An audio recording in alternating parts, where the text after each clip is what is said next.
welcome to another video in the recovery series of the Purple Hat's Journey Through Change. Today we're talking about the importance of physical activity.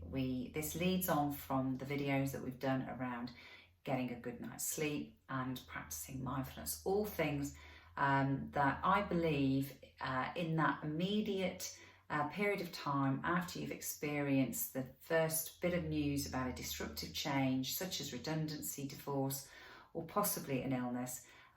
This is great techniques for giving you an opportunity to take care of yourself at a time where really you need to stop for a little bit and take stock of the situation. Now, physical activity is of course done when you are wanting to lose weight, or you want to get stronger, or you are really just wanting to get fit. But the majority of people that have a go at some sort of exercise do it because it makes them feel better. And doing physical activity does have has an impact on your brain. It helps your brain develop new pathways, some neural growth. It also reduces inflammation, and it promotes a new pattern of activity. So this also helps you feel calmer and brings about this feeling of well-being. It has some real benefits on conditions such as depression, anxiety, ADHD, and also stress. And I think really it's a way of being able to distract you from your thinking brain, a bit like mindfulness, and enable you to aim for something like a particular goal or a target that kind of gets your brain thinking in a different way. It's really good when you are exercising to have a think about what you're exactly experiencing. So some of those mindfulness techniques that we talked about focusing on your breath, focusing on your body, you can do that during exercise, just understanding, how does it feel to be stretching the body in a particular way? How does it feel to be outside with the wind blowing on your face, or your feet pounding on the pavement? But all of those sensations are helping you really make the most of that present situation and distract you from possibly any negative thoughts that you have been experiencing. There are some added benefits to doing a regular exercise. It helps you sleep better at night, it sharpens your memory, and it helps you feel more relaxed and positive about yourself and what you are doing. So I'm sure you're all sitting there thinking, well, so how much exercise do I really need to do to help myself feel better? And it isn't quite as much as you probably think. As long as you're doing a moderate bit of exercise for 30 minutes 5 times a week, that is all you need to do. And you can split those 30 minutes into 2 15 minutes or 3 times 10 minutes. So where do you begin? The first thing to do is to think about all of the exercises that you enjoy doing. Maybe write it down on a piece of paper. And that doesn't necessarily have to be what you see as normal exercise. It could be just walking to work, or it could be that you have many stairs at work, that you could go and climb the stairs at work, or it could be housework. So some general chores that you have to do on a daily basis could be fitted into your exercise routine. That's the first thing to do. And then the next thing is to think about how much time I want to spend doing this, or how much time I realistically can spend doing this, and start to plot in very small steps to begin with, small amounts of time over your first week doing an activity that you enjoy. And then over the weeks ahead, extend the time by a little bit each week, or extend the frequency. or look at different exercises, because as you do, you start doing things, you feel more comfortable about it, and then you start to look at other things that you can try.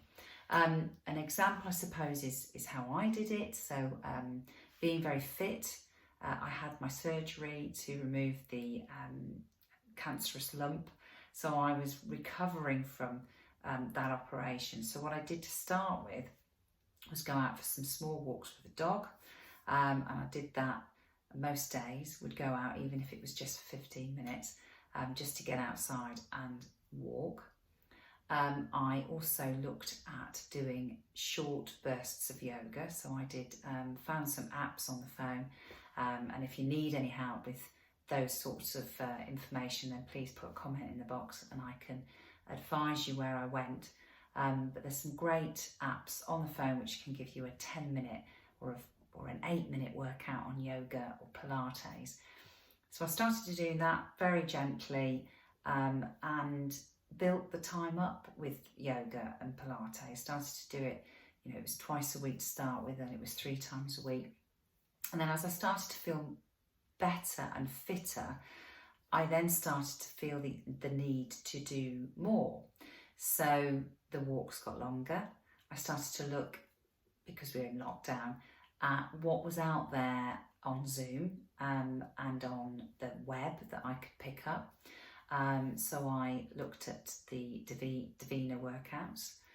I also have some very good friends in the fitness industry, and one particular lady, Tracy Milner, set up an online Zoom health classes, fitness classes, and you can do kettlebells, you can do Pilates, you can do spin classes, and now she's starting to do some face-to-face classes as well.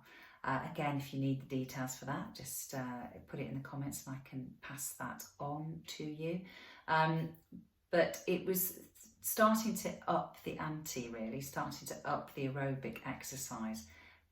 Got better at that, and now I'm doing a bit of a mixture of doing some 5k runs, which is what I was doing previous to all of this happening to me, big walks and a bit of aerobic exercise. But what I do find is it makes me feel better. It makes me feel so much better. The other thing is deciding when to do it. So I'm a morning person. We talked about circadian rhythms last week. I am much better in the morning. So what I tend to do is get up and go out and do my exercise first. But I know a lot of people, particularly now with the summer months here, are doing their exercises, their runs, their walks in the evenings. So it's finding the thing that works for you, that actually makes it a motivating, enjoyable experience that you look forward to. And a lot of people go and do it with somebody else, because having that partner, it encourages you not to let them down. You've made a commitment, and it helps to make an arrangement, book it in the diary, and you're very likely not to not do it if somebody else is involved. So lots and lots of ways to get you moving. But if you do need any help or advice on that, let me know, and I can help put you in the right direction. Of course, there's the Facebook page that you can message me on, or there is Instagram direct message or Twitter, or there is, of course, the comments on here if you want some advice about exercise. Just to let you know, I will be signing off now on the YouTube videos for the month of August to spend some time with the family and go on holiday. I will be picking it back up in September, and we'll be looking at the importance of diet.